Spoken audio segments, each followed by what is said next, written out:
You've scrolled through TikTok or YouTube and stumbled across it, haven't you? Oh, definitely. That bizarre, often nonsensical content algorithmically generated that somehow just stops your scroll. Mm-hmm. It's been dubbed AI slopped content. So weird, it makes you wonder, why does this even exist? Oh, But here's the kicker. It's not just existing.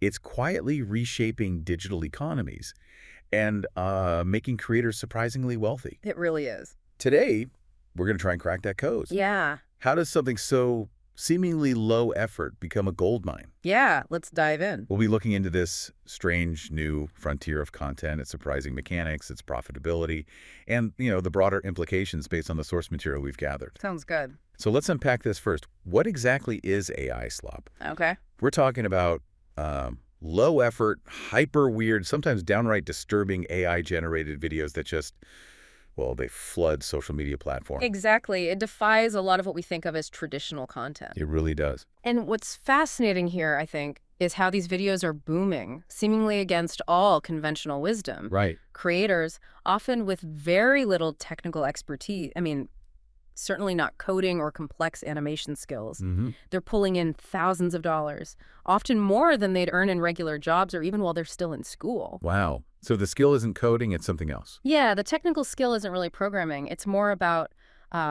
prompt engineering, knowing how to use these readily available AI tools. Like the text-to-video generator. Exactly. Those advanced image tools, AI voiceovers, Yeah. and iterating on them really fast. It's a significant financial trend because it completely sidesteps the usual production barriers. It seemed to defy everything we're taught about content creation. Quality, narrative, production value. Right. Yet this thrives on, well, basically the opposite. Yeah. So what's the secret? How do these strange clips capture attention so instantly, so effectively? Well, the real genius, or, maybe the madness, is how these bizarre clips actually grab attention. There are strategic reasons behind their success. For one, rapid production is absolutely key. Creators can churn out dozens, maybe even hundreds of these videos a week, just sheer volume. Hundreds. Yeah. And the content itself is designed to shock or amuse or deeply unsettle. You think surreal humor, really bizarre visuals, those uncanny valley characters. Oh, yeah, those figures that are just off enough to be creepy. Exactly. They've essentially cracked the code, prioritizing, let's say, engagement over artistry. Engagement over artistry, okay. And it's this fundamental shift away from traditional storytelling towards raw algorithmic leverage. It means creators have to totally rethink their strategy. Right. It's a stark reminder that in some digital spaces, the machine's preferences kind of dictate value more than human artistic intent does. So short, strange, instantly forgettable. That's the winning formula for the algorithm. It seems to be perfect fodder for these algorithm-driven feeds, yeah. And that directly leads to ad revenue. Okay, so we've explored how AI slop grabs attention, makes money, mostly by focusing on engagement, not traditional art. But that begs a pretty critical question. What happens to authenticity? What about originality in this new landscape? That's a huge concern. Because we are starting to hear some serious worries from traditional artists, from creators, filmmakers. What are the biggest anxieties popping up? Well, it raises this really important question. It's not just about, devaluing creativity in the traditional sense. It's a fundamental question about authorship. Like, is it art if there's no human intent behind it? Precisely. And many artists also fear a dilution of aesthetic standards, like a race to the bottom, where this easily produced algorithm-friendly stuff just overwhelms genuinely crafted work. I can see that. Just drowning it out. Yeah.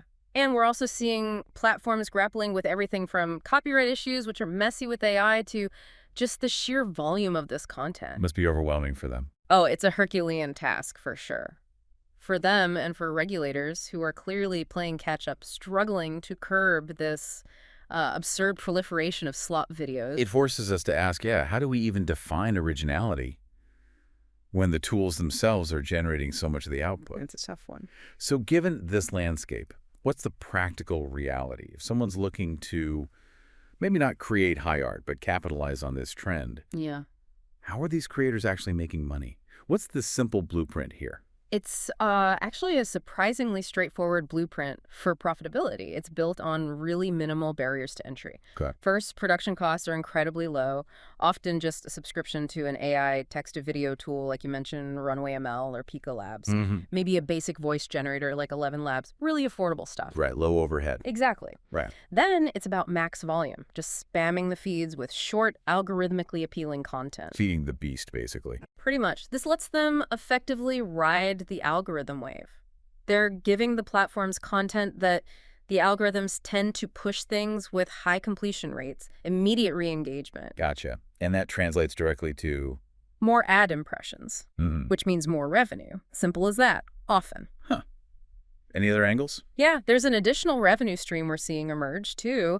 Some creators are even selling courses, teaching others how to jump on this bandwagon. The classic sell the shovel strategy. Kind of, yeah. The core philosophy, really, it's pretty straightforward. Yeah. It's not about crafting a story. Right. It's all about sheer scale, that immediate surprise factor, and lightning speed. And, you know, for now, it's proving to be highly effective. What stands out to you about all this? It really makes you pause and think about what content even means anymore, doesn't it? It really does. Are you curious if slop videos are like your hook? Something you find weirdly compelling? Or just hype you've scrolled past? It's worth asking yourself some key questions, actually, drawing from the insights in our source material. Like what? Like, are you chasing art or are you chasing metrics?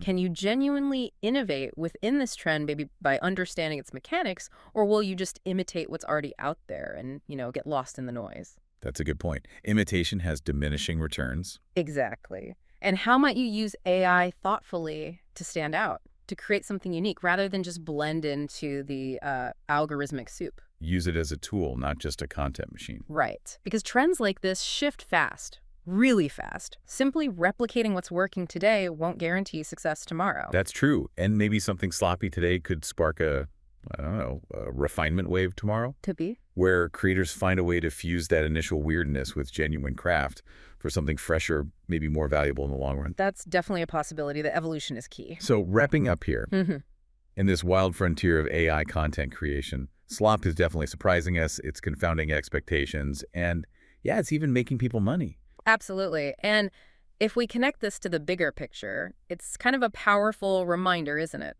That in the digital media world, sometimes the bizarre, the unexpected, is precisely what breaks through. Yeah, what cuts through the noise. Exactly. It captures attention. So maybe for content creators listening, or even for, podcasts navigating what comes next, the question isn't necessarily whether to follow trends like this one. Probably not just blindly follow. Right. But maybe whether you can twist it, remix it somehow, and turn it into your own unconventional success story. That's the interesting challenge, I think, finding your own angle within the chaos. It's definitely something to think about. Keep digging. Keep exploring these evolving digital landscapes.